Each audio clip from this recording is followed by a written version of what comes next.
Well, good morning, Math 8 students. Happy April Fool's Day.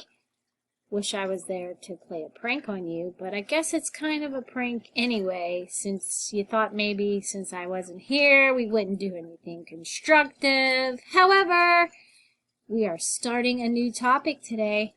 Today we start volume of spheres. So hopefully my substitute has passed out your note sheet to you. And we are going to get started at the top here. Make sure you clear the memory on your calculator as we go, so you have a fresh screen. There is a volume of sphere picture up here.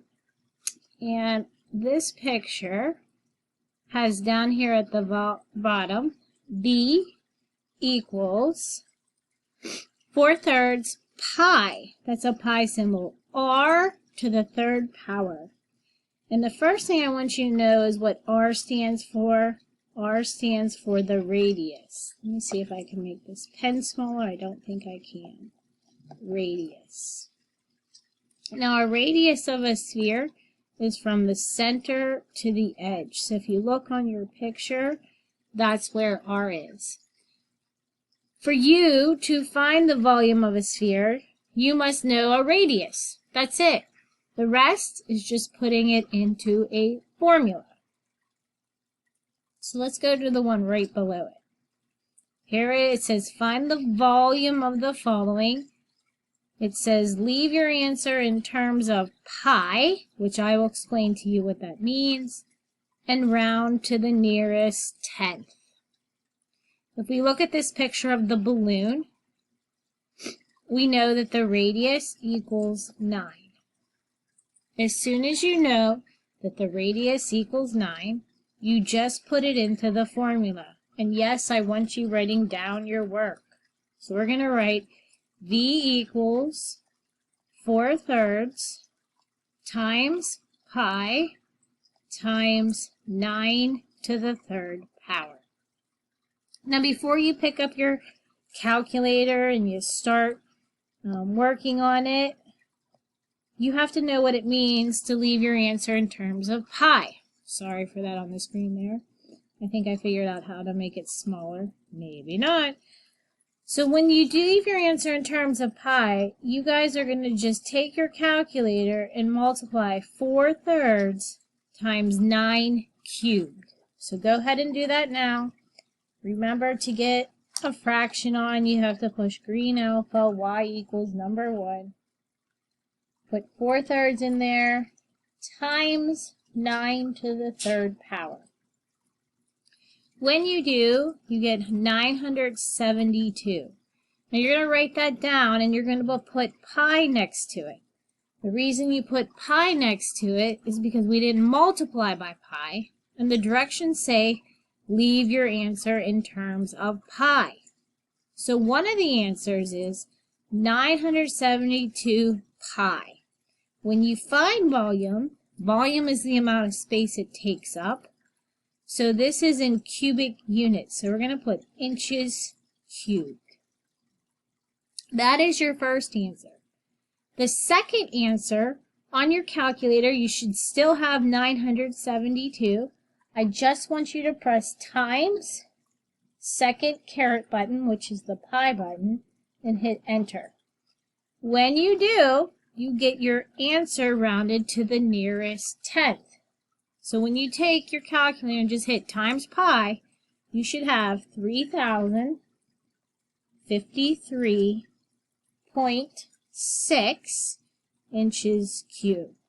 So the two answers here in the purplish color, those are the two answers you're looking for. And that's pretty much it. However, there is another shape, which is over here to the right.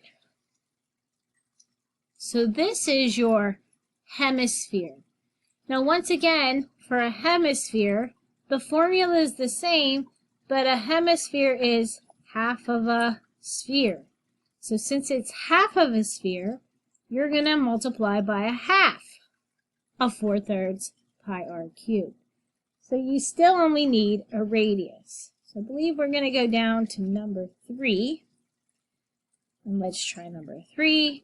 It's a little dark, but if you look on there, you can see that this is your radius. So I'm going to write r equals 5. We're going to use the formula v equals 1/2 times 4/3 times pi times 5 to the 3rd power.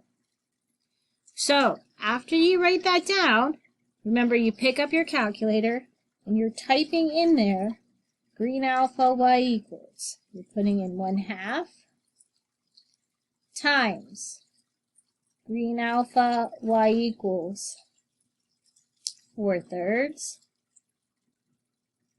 times, don't press pi, 5 caret 3, 5 to the 3rd power. Now this should be an improper fraction on your calculator, so I'll accept 250 over 3. If you want to convert it to a mixed number, you may, but don't forget we didn't multiply by pi. So we need the pi button, and this is inches cubed. On your calculator, you should still have 250 over 3. We need our second answer, which means we have to multiply by pi. So you just hit times, second caret gets you the pi button. You're going to round it to the nearest tenth. Now this one, I'll write it down here, is 261.79. Now remember, when you're rounding to the nearest tenth, if it's 5 or bigger, it's going to round it up. So this answer would be 261.8 inches cubed. And that's a hemisphere. So the formula is the key to solving this. But things change when we look at number 2. So think to yourself, why does number 2 look different than number 1? Yes, I would raise your hands in class if I was there, but I'm not there, so we're not going to do that. But if you notice, there's this line going all the way across. So that has a name. That is called a diameter. And you can't use a diameter to figure this out. You have to use a radius. So hopefully you know that a radius is always half of a diameter. So I'm going to write down r equals 5. Once you have your radius, it's pretty easy. You just use your formula. Sorry, I'm changing colors again. So we're going to write v equals 4/3. And why am I not using a half? I'm not using a half because this is not a hemisphere. 4/3 times pi times 5 cubed. So on your calculator, green alpha, y equals number 1. Make sure you get 4/3 in there. Times 5 to the 3rd power. Once again, this is an improper fraction. You are permitted to leave it. 5 over 100 over 3. Don't forget your pi. This is centimeters cubed. And your 500 over 3 is on your calculator. So you just hit times second pi. And your answer, make sure you round correctly, is 523. This is 0.6 centimeters cubed. So I'm going to give you a minute here to go ahead and try number 4. Remember, it's a hemisphere. So go ahead and try that one while I manipulate the screen here.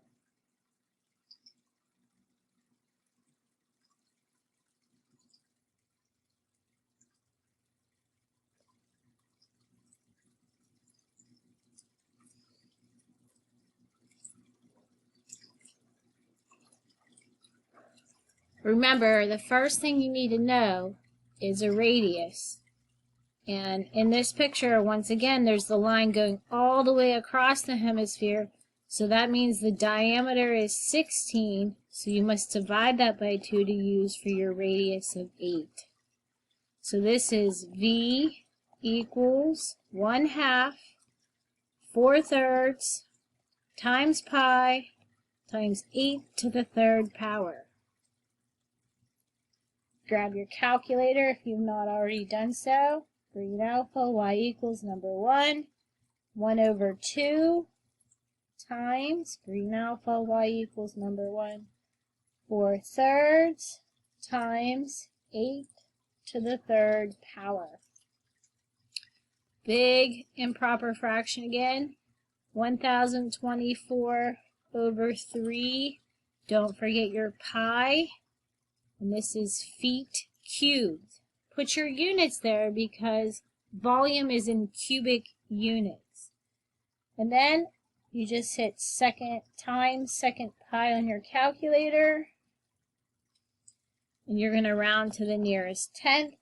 This one is 1072.3 feet cubed. And that is the front side of our notes. Any questions on the front? Maybe someone near you can ask. You can ask and they could help you. But we have the back. There's 2 more. So if you go to the back, the first thing I want you all to do is put the formula somewhere near the top. It's V equals 4/3 times pi times radius cubed. Because on the back here it says find the missing dimension. So to find the missing dimension you have to use the formula. And it still says round to the nearest tenth. So in number 7 it's asking you all to find the radius. And it's giving you the volume, and notice it gives you the answer in terms of pi. So the formula is over here to my right. I'm going to use the formula to the right as my guide. Underneath volume, I'm going to put 36 pi. I'm going to replace nothing else because I don't know the radius. And that's my goal, to get the radius. So the first thing I'm going to do is I'm going to divide both sides by pi. And you're allowed to do that to get rid of that pi symbol. So the pi divided by pi divided by pi is gone. So we write 36 equals 4/3 r cubed. Now just like if this was a regular math problem, to get r by itself, we have to get rid of that 4/3. So we're going to divide both sides by 4/3. So you grab your calculator, you take 36 divided by green alpha, y equals number 1, 4 over 3. And hopefully on your calculator you see 27. So our next problem says 27 equals r cubed. And last week, maybe 2 Fridays ago, we learned perfect squares and perfect cubed. So this is r cubed, but we want r. So to undo r cubed, hopefully you remember, let me grab blue here, if it works, you take the cube root. So to undo r cubed, we want to do the cube root to get r, and then remember that you find the cube root under the math button, number 4, and you do the cube root of 27 to get the answer is 3. And we have one last one, and this one is a hemisphere, so the formula is going to change slightly. So I'm going to start off with my formula. V equals 1/2 4/3 pi r cubed. It's asking us again to find the radius. It gives us the volume as this mixed number. So underneath volume, I'm going to write 228 2/3 pi equals. At this point, I would take 1/2 and multiply it by 4/3. So grab your calculators and type 1/2 times 4/3, or if you can do it mentally, that's going to change this to be 2/3 pi r cubed. Now keep in mind we're trying to get r by itself, so we want to get rid of that pi first. So we're going to divide by pi divide by pi, and that's going to cross off on both sides. So we're left with 228 2/3 equals 2/3 r cubed. And just like the last one, we want to divide both sides by 2/3. Now, to put 228 2/3 in your calculator, you're going to have to use green alpha, y equals the number 2 button, because we need a mixed number on there. So make sure you're using green alpha, y equals number 2. 228 2/3. You're going to divide it by 2/3. And on your calculator, you should have 343 equals r cubed. And just like the last one, remember, to get r by itself, to undo r cubed, you want to do the cubed root. And the cube root of 343, you're going to go into math, number 4, and you should get an answer of 7 equals r. Hopefully that made sense to you. If you have any questions, maybe somebody in class can help you. However, the remainder of class, there is a homework for you to work on independently. Make sure that you're showing all your work when you do it. Make sure you have an answer in terms of pi and an answer rounded to the nearest hundredth. If you are stuck or have any questions when I see you on Monday, hopefully, I can answer those for you. Other than that, I hope you guys have a good weekend.